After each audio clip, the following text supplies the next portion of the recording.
Right out of the gate, we're debugging. I almost killed Mark. What do you mean? Oh, I don't think it was high voltage.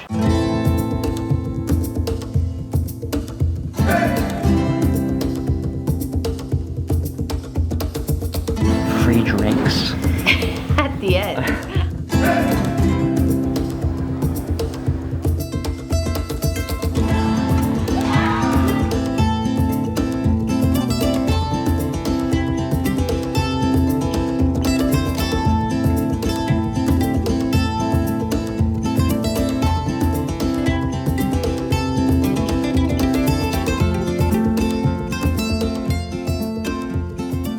First command strip of the rig is going in right now. Da, da, da, da, da, da, da, da, da, da, da. Oh yeah. Oh yes. Awesome. That is good. Out of the slide. Oh yeah. It's not going to get in the slide. And out of the way. Mark chose this location. Well, that which way I if think your is hands are premium. wet and dripping, they go onto the countertop here. Very well done. Very well done. Our very first command strip. Many more to come. Oh yes, well, they know. Believe me. They know. I go straight up VIP on my command strips now. Yeah, I know. I've seen big I've boys. seen the Amazon bills. Okay, you're the one requesting.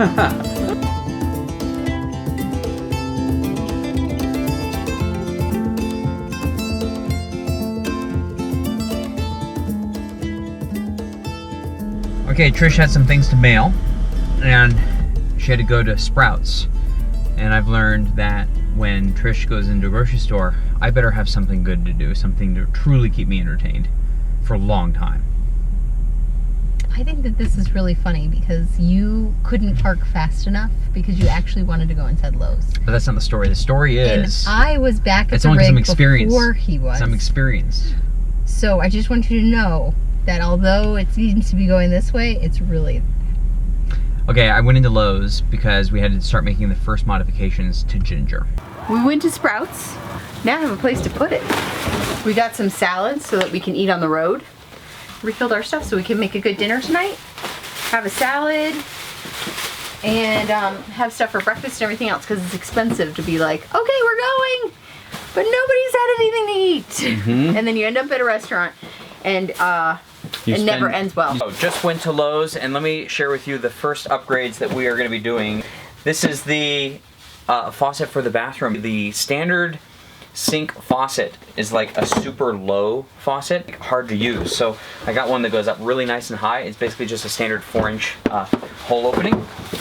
Okay, the second thing is I got a door lock for the parents' room. I got these cool little stainless steel, look at this, Trish. Stainless steel looking hooks, command hooks. Nice. Thought that would kind of match with the scheme and hold hats in our room.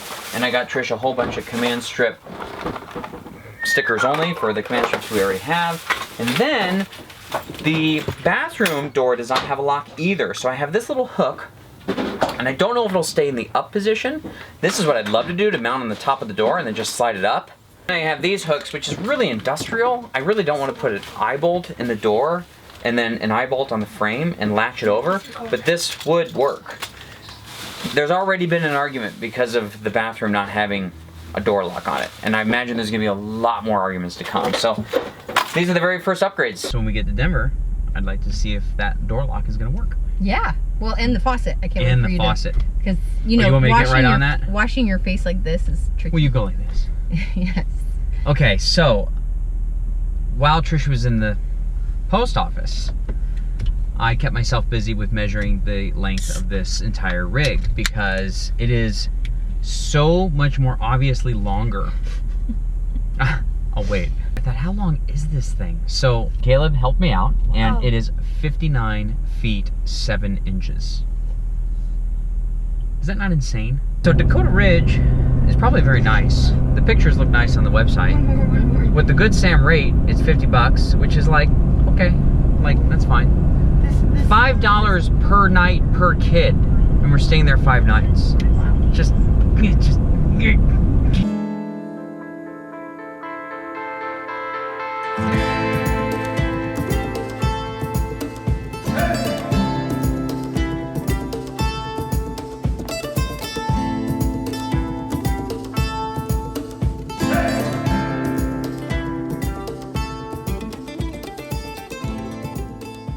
Okay, nighttime drive update. Left Grand Junction 2 hours ago, and now we're coming into Vail. Didn't want to be in the situation where we'd be driving in the snow, weighing 19,500 some pounds at night.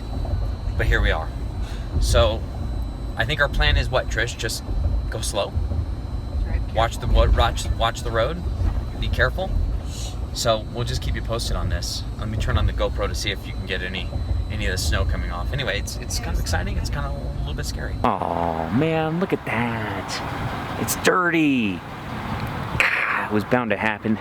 Before we go to Alaska, I was gonna get like a big mud flap that's attachable to the hitch, so they would prevent the truck from kicking up stuff to make it dirty. Because Alaska, this thing's just gonna get filthy. But I was wondering, does anyone know of a bra? Like, not like I know they make the clear plastic stuff, but I don't think that's gonna be good enough for like rock chips.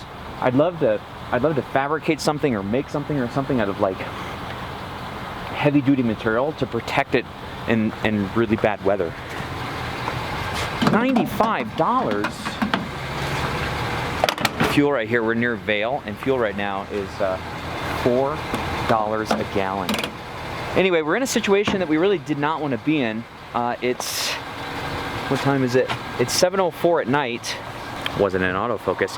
It's 7:04 at night, and we're still having an hour and a half to Denver, and we're up in the mountains, and it's snowing, and it's in the low 30s.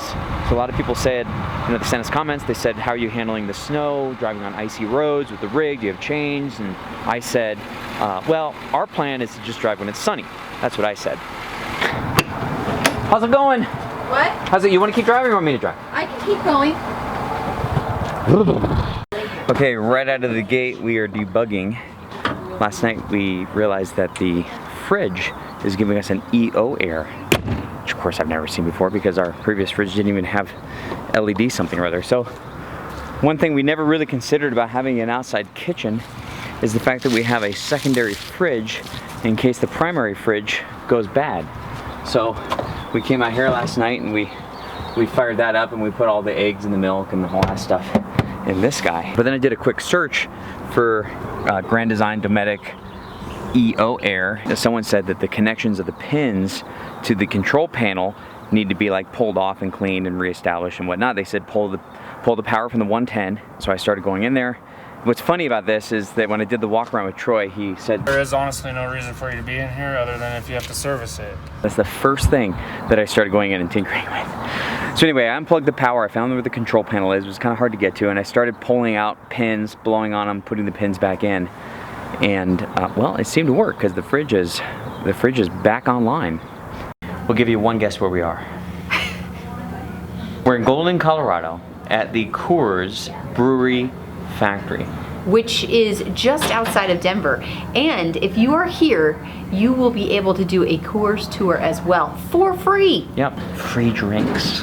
Okay, so one of the key ingredients to this fabulous beer is cold water. Okay, for sure, yeah. One of the key ingredients to your special tour is to come in the winter when it's cold, because Yes. there are fewer people and it's easy to get through the whole process. Yes. So now we're gonna meet Caitlin, and she's gonna wind us through this monstrous brewery. It's huge. It's a campus. Yes, it's gigantic. So we're gonna go through the touring process, and then we're gonna meet you downstairs for a cold beer and a little recap. Remember the top cans looking like this? You also see all these ceramics products and some bottles for malted milk. During Prohibition, we obviously had to stop making beer, so we started making ceramics products and malted milk instead, and that allowed us to keep the brewery open and keep most of those jobs during that time. So we were very fortunate. A lot of breweries had to shut down and didn't survive that Who came time. up with that idea? I believe it was one of Adolf Coors' sons. The tight original bun? top knot. Yeah, the top knot. This is back in style. is it? Yes. Right there. Oh yeah. Yeah, forward thinkers. So let's break this brewing process down. Behind me, you're gonna see 50 copper kettles. Gorgeous. They are for cooking. Over here, we have the command center. And then behind us, we have the smushing center.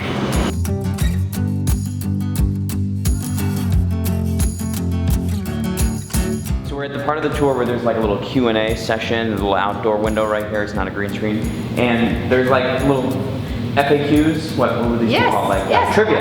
Yes. Trivia. So what's one of the trivia questions, Trish? Okay, so Mark, how many cereal grains other than barley can you name? Other than barley? Yeah. Off the top of my head, I'd probably say like rice, corn, wheat, oats, and rye. What is it? Oh my gosh, how did you guess? Rice, corn, wheat, oats, and rye.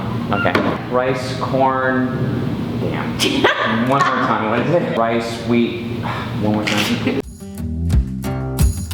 Trish is enjoying her beer cider. This isn't even beer. This is amazing. Yeah, okay, sure sorry. likes it. Well, beer she's is good. amazing for some people, but that is really yummy. This is a more traditional beer taste. Yes, and you'll notice. I've made a little bit more progress than Trish, but You'll notice that I enjoyed this one. one of the rules of the tour is that you cannot finish someone else's beer in the tasting room. You have to just stick to your own. Although the company philosophy is that waste is a resource out of place. I love that. Yes. Bill was a forerunner in the recycling age, okay? Yeah. They moved from the steel can in the early 70s to the aluminum. Invented the aluminum. Yes. Okay. But he did not put a trademark on that intentionally so that other people could do it because he could see that there would be a bigger impact. So with all the recycled materials, they came up with the whole idea: recycle your can for 1 cent a piece to get people motivated. Yeah. A little cash incentive. Do you realize that they recycle 24 747s a year? Can you imagine amazing. that? 24 airplanes of recycling? I mean, like the actual metal from the plane.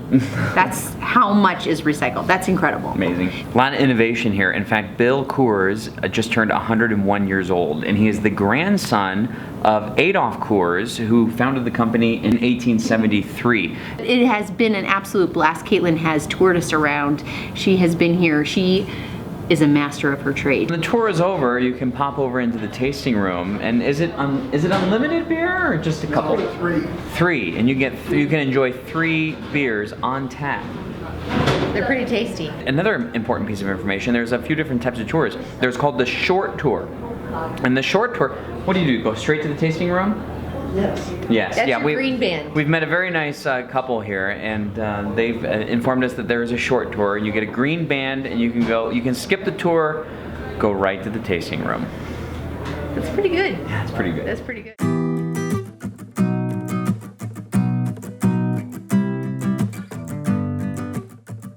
We just had a meetup in Denver. Meetups are a blast. I still have no idea how to actually record a meetup. That's only because we're so Yes. busy. We're busy talking and having fun meeting everyone who comes.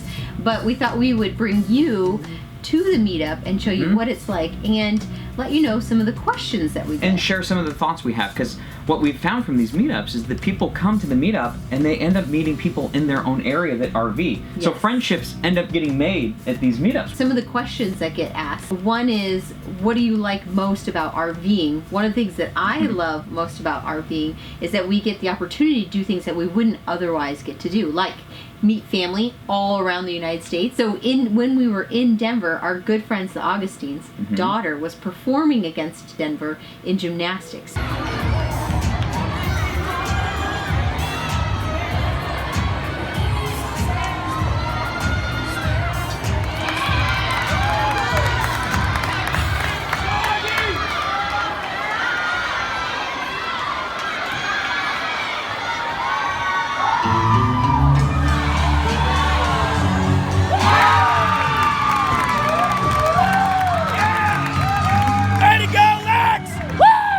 Lexi crushed it. She crushed it. It was a blast. And Jason yelling and screaming for his daughter. It was so much fun. great. With an RV, we get to see stuff all around, and we get to meet up with family that we don't normally get to see. So that's been one of the best things about RVing. One of the other recurring comments that we get at meetups is people say, "I wanted to come here just to see if in fact you were how you are in the videos." And Isn't that funny? and they concur that we are. That what you see is what you get. Yeah. And there's people that come, well, I'm not full time, like it's bad or something. This is not about full-time RVing. This is about living your daydream and coming and sharing what you're up to. Learn about people's rigs, people's trips, how their families have gotten closer, and how they're like totally reconstructing what they thought they wanted to go achieve and what they're achieving. in our videos, no matter where we are in North America, we hear from people that live in that state. Like we'll hear from people who live in Colorado. And sometimes we miss a lot of things, like Denver. There's still so much to do. Well, because the time just goes by so fast. But other times people will say, I've lived here my whole life and I haven't done these things. So no matter where anyone lives, there are so many things to do in your backyard that you can see in a 3-day weekend or even a 2-day weekend. Absolutely. And there are memories to be made that your kids or your grandkids will remember forever. And you don't have to be full-time to make memories. And you don't have to go super far. You can find it in your own backyard. In your backyard. You can do it on any rig, with any budget, anyhow, anyway. So we wanted to mention that. But these meetups are a lot of fun, and we're going to continue to do them. They are a fair amount of work because we have to actually plan. We have to like know where we're going to be, and then we actually have to do it. But there's still one more thing we have to do while we're in Golden, and that is go to the Red Rocks Amphitheater. So let's flip over to side B and go there. Side B, like as in a record? Side B. So the Red Rocks Amphitheater is just outside of Golden. I think it was like a 5-minute drive from the RV park. And we've come up in a big parking area, huge parking area. You could easily park here with your RV. So if you were just passing through Denver, it'd be something you could easily go do. I'm looking down because it's awfully icy and I don't want to slip. Baby steps. Baby steps. We're here at about 3 in the afternoon, 3:30ish, and what a cool time to be here. The way the clouds are casting over here like this. The only thing that's lit up is Denver.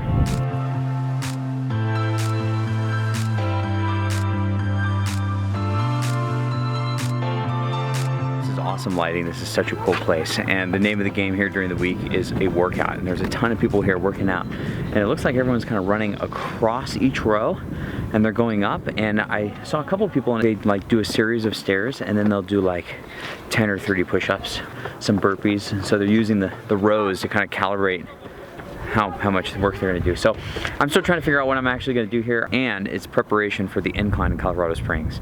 I heard the record was like 23 minutes. Not that I'm going for the record, I just need to know.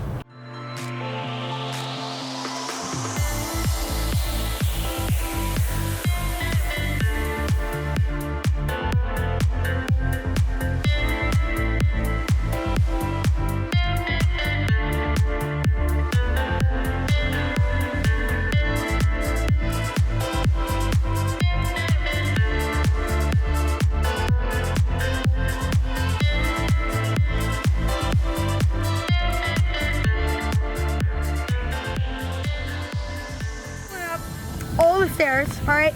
So Dad did squats or whatever. Every other, I did push-ups and squats, every single one. There you have it. If you're in Golden, up in this area, awesome. It's so cool. It's like when the sun is shining, you have Bluetooth speaker. It's really cool vibes. I walked like half of it and then I ran the other half and I tried to keep up with you, but I couldn't keep up with you, but I tried. It was fun. Yeah. This is our fabulous host, Crystal. Yes. She's here with Scout and Ranger making our day. Scout.